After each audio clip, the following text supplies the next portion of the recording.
You ask me to explain why I am afraid of a draft of cool air, why I shiver more than others upon entering a cold room, and seem nauseated and repelled when the chill of evening creeps through the heat of a mild autumn day. There are those who say I respond to cold as others do to a bad odor, and I am the last to deny the impression. What I will do is to relate the most horrible circumstance I have ever encountered, and leave it to you to judge whether or not this forms a suitable explanation of my peculiarity. It is a mistake to fancy that horror is associated inextricably with darkness, silence, and solitude.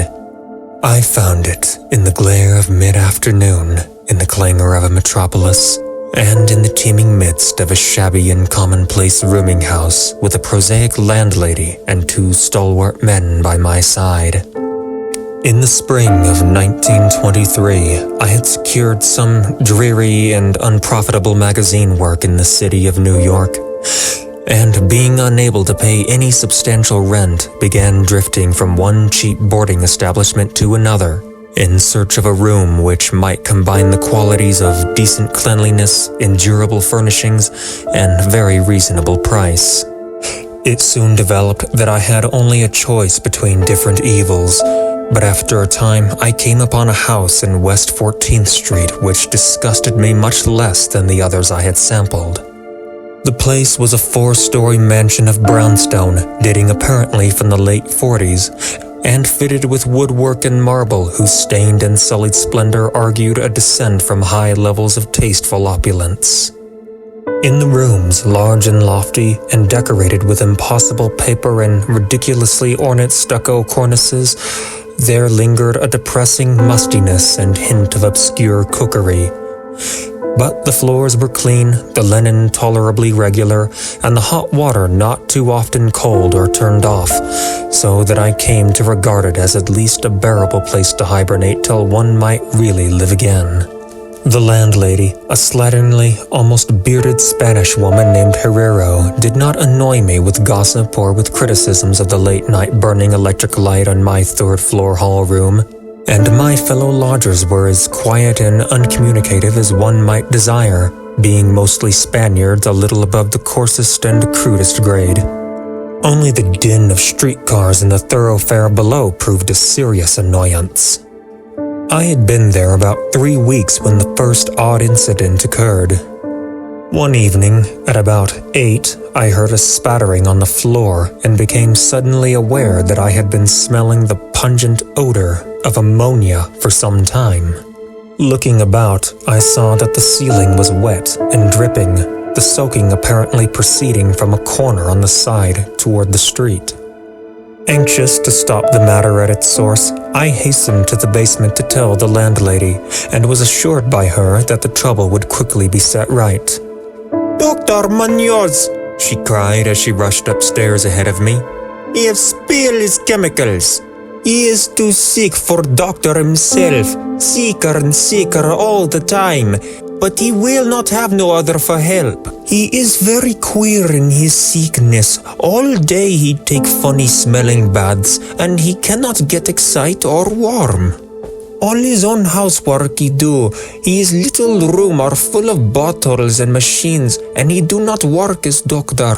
But he was great once. My father in Barcelona have hear of him, and only just now he fix a arm of the plumber that get hurt of sudden.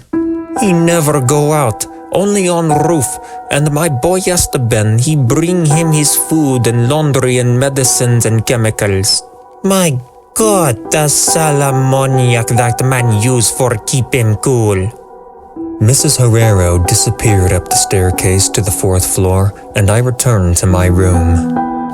The ammonia ceased to drip, and as I cleaned up what had spilled and opened the window for air, I heard the landlady's heavy footsteps above me. Dr. Munoz I had never heard, save for certain sounds as of some gasoline-driven mechanism, since his step was soft and gentle. I wondered for a moment what the strange affliction of this man might be, and whether his obstinate refusal of outside aid were not the result of a rather baseless eccentricity. There is, I reflected tritely, an infinite deal of pathos in the state of an eminent person who has come down in the world. I might never have known Dr. Munoz had it not been for the heart attack that suddenly seized me one forenoon as I sat writing in my room. Physicians had told me of the danger of those spells, and I knew there was no time to be lost. So, remembering what the landlady had said about the invalid's help of the injured workman, I dragged myself upstairs and knocked feebly at the door above mine. My knock was answered in good English by a curious voice some distance to the right, asking my name and business, and these things being stated, there came an opening at the door next to the one I had sought. A rush of cool air greeted me, and though the day was one of the hottest of late June, I shivered as I crossed the threshold into the large apartment whose rich and tasteful decoration surprised me in this nest of squalor and seediness. A folding couch now filled its diurnal roll of sofa, and the mahogany furniture, sumptuous hangings, old paintings, and mellow bookshelves all bespoke a gentleman's study rather than a boarding-house bedroom. I now saw that the whole room above mine, the little room of bottles and machines which Mrs. Herrero had mentioned, was merely the laboratory of the doctor, and that his main living quarters lay in the spacious adjoining room, whose convenient alcoves and large contiguous bathroom permitted him to hide all dressers and obtrusive utilitarian devices. Dr. Munoz most certainly was a man of birth, cultivation, and discrimination. The figure before me was short but exquisitely proportioned, and clad in somewhat formal dress of perfect and cut fit. A high-bred face of masterful, though not arrogant expression was adorned by a short, iron-gray full beard, and an old-fashioned pince-nez shielded the full, dark eyes and surmounted an aquiline nose which gave a Moorish touch to a physiognomy otherwise dominantly Celtiberian. Thick, well-trimmed hair that argued the punctual calls of a barber was parted gracefully above a high forehead, and the whole picture was one of striking intelligence and superior blood and breeding. Nevertheless, as I saw Dr. Munoz in that blast of cool air, I felt a repugnance which nothing in his aspect could justify. Only his lividly inclined complexion and coldness of touch could have afforded a physical basis for this feeling, and even these things should have been excusable considering the man's known invalidism. It might, too, have been the singular cold that alienated me, for such chilliness was abnormal on so hot a day, and the abnormal always excites aversion, distrust, and fear. But repugnance was soon forgotten in admiration, for the strange physician's extreme skill at once became manifest despite the ice-coldness and shakiness of his bloodless-looking hands. He clearly understood my needs at a glance, and ministered to them with a master's deftness, the while reassuring me in a finely modulated though oddly hollow and timbreless voice that he was the bitterest of sworn enemies to death, and had sunk his fortune and lost all his friends in a lifetime of bizarre experiment devoted to its bafflement and extirpation.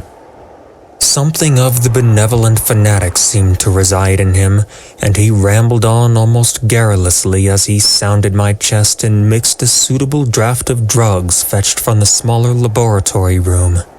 Evidently, he found the society of a well-born man a rare novelty in this dingy environment, and was moved to unaccustomed speech as memories of better days surged over him.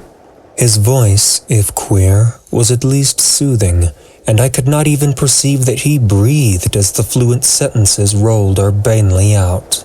He sought to distract my mind from my own seizure by speaking of his theories and experiments, and I remember his tactfully consoling me about my weak heart by insisting that will and consciousness are stronger than organic life itself, so that if a bodily frame be but originally healthy and carefully preserved, it may through a scientific enhancement of these qualities retain a kind of nervous animation despite the most serious impairments, defects, or even absences in the battery of specific organs. He might, he half-jestingly said, someday teach me to live, or at least to possess some kind of conscious existence without any heart at all. For his part, he was afflicted with a complication of maladies requiring a very exact regimen which included constant cold.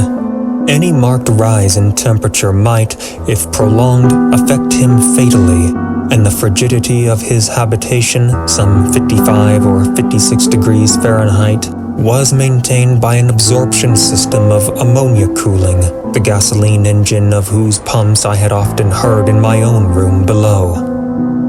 Relieved of my seizure in a marvelously short while, I left the shivery place a disciple and devotee of the gifted recluse.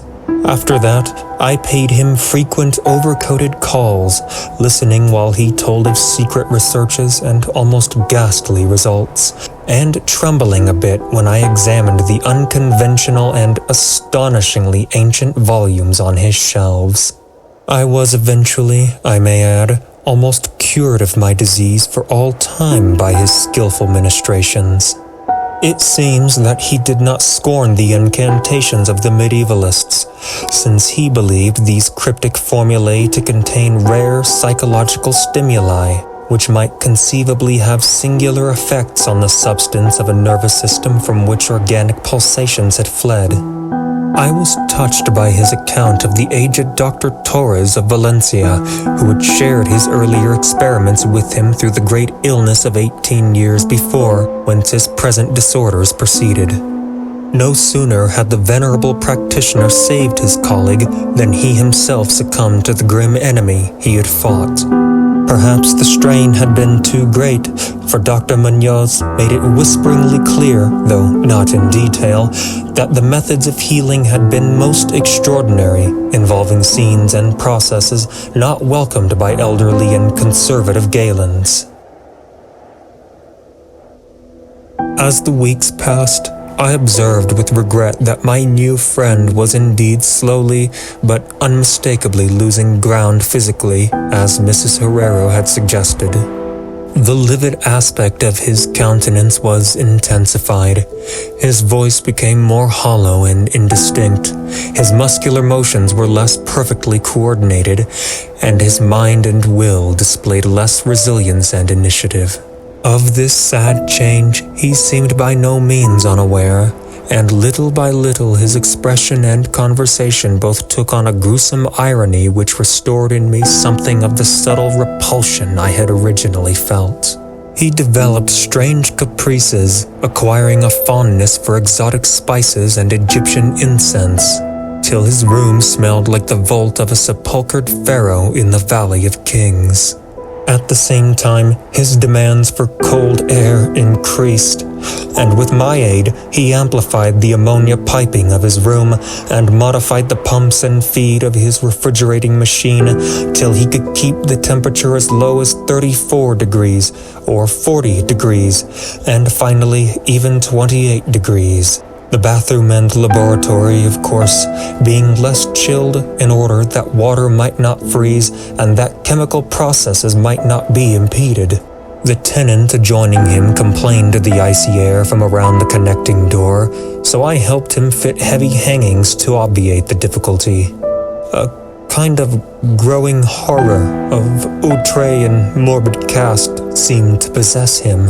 He talked of death incessantly, but laughed hollowly when such things as burial or funeral arrangements were gently suggested. All in all, he became a disconcerting and even gruesome companion. Yet in my gratitude for his healing, I could not well abandon him to the strangers around him, and was careful to dust his room and attend to his needs each day, muffled in a heavy ulster which I bought especially for the purpose. I likewise did much of his shopping and gasped in bafflement at some of the chemicals he ordered from druggists and laboratory supply houses. An increasing and unexplained atmosphere of panic seemed to rise around his apartment.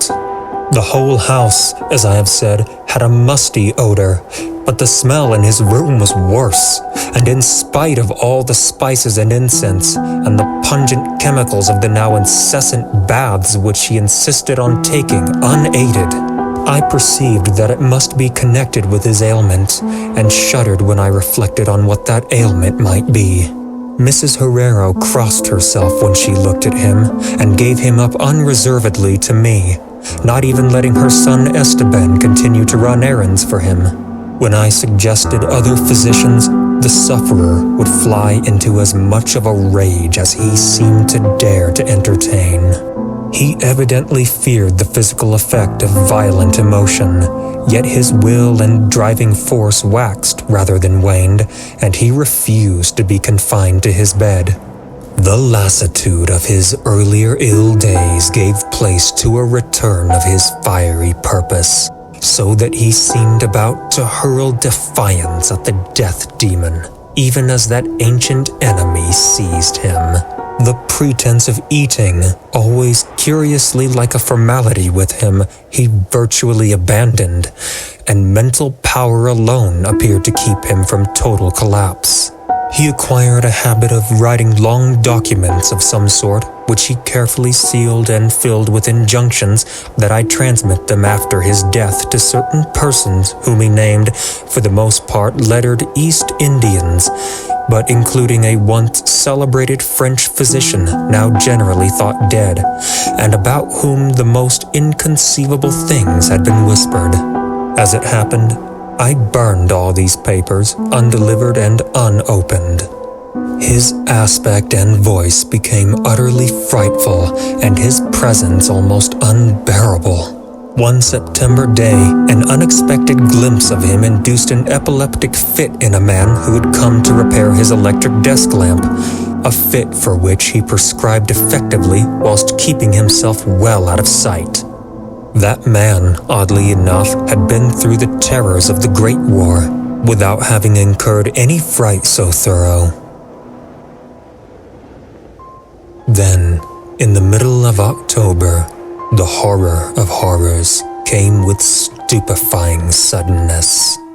One night, about 11, the pump of the refrigerating machine broke down, so that within 3 hours, the process of ammonia cooling became impossible. Dr. Munoz summoned me by thumping on the floor, and I worked desperately to repair the injury while my host cursed in a tone whose lifeless, rattling hollowness surpassed description.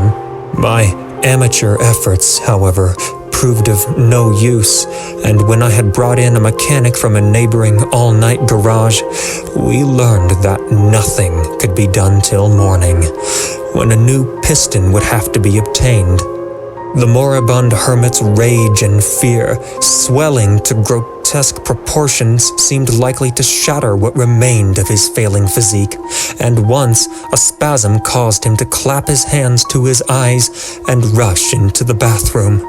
He groped his way out with face tightly bandaged, and I never saw his eyes again. The frigidity of the apartment was now sensibly diminishing, and at about 5 a.m., the doctor retired to the bathroom, commanding me to keep him supplied with all the ice I could obtain at all-night drugstores and cafeterias. As I would return from my sometimes discouraging trips and lay my spoils before the closed bathroom door, I could hear a restless splashing within, and a thick voice croaking out the order for more. At length, a warm day broke, and the shops opened one by one. I asked Esteban either to help with the ice fetching whilst I obtained the pump piston, or to order the piston while I continued with the ice, but instructed by his mother, he absolutely refused. Finally, I hired a seedy-looking loafer whom I encountered on the corner of 8th Avenue to keep the patient supplied with ice from a little shop where I introduced him, and applied myself diligently to the task of finding a pump piston and engaging workmen competent to install it.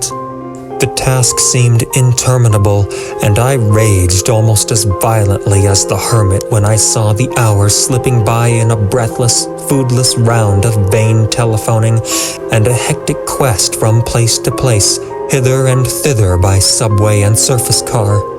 About noon, I encountered a suitable supply house far downtown, and at approximately 1:30 p.m. arrived at my boarding place with the necessary paraphernalia and 2 sturdy and intelligent mechanics. I had done all I could and hoped I was in time. Black terror, however, had preceded me. The house was in utter turmoil, and above the chatter of odd voices, I heard a man praying in a deep basso. Fiendish things were in the air, and lodgers told over the beads of their rosaries as they caught the odor from beneath the doctor's closed door. The lounger I had hired, it seems, had fled screaming and mad-eyed not long after his second delivery of ice, perhaps as a result of excessive curiosity. He could not, of course, have locked the door behind him, yet it was now fastened, presumably from the inside. There was no sound within, save a nameless sort of slow, thick dripping. Briefly consulting with Mrs. Herrero and the workmen, despite a fear that gnawed my inmost soul, I advised the breaking down of the door. But the landlady found a way to turn the key from the outside with some wire device. We had previously opened the doors of all the other rooms on that hall and flung all the windows to the very top. Now, noses protected by handkerchiefs, we tremblingly invaded the accursed south room, which blazed with the warm sun of early afternoon. A kind of dark, slimy trail led from the open bathroom door to the hall door, and thence to the desk, where a terrible little pool had accumulated. Something was scrawled there in pencil in an awful, blind hand on a piece of paper hideously smeared, as though by the very claws that traced the hurried last words. Then the trail led to the couch and ended unutterably. What was, or had been, on the couch, I cannot and dare not say here. But this is what I shiveringly puzzled out on the stickily smeared paper before I drew a match and burned it to a crisp. What I puzzled out in terror as the landlady and 2 mechanics rushed frantically from that hellish place to babble their incoherent stories at the nearest police station.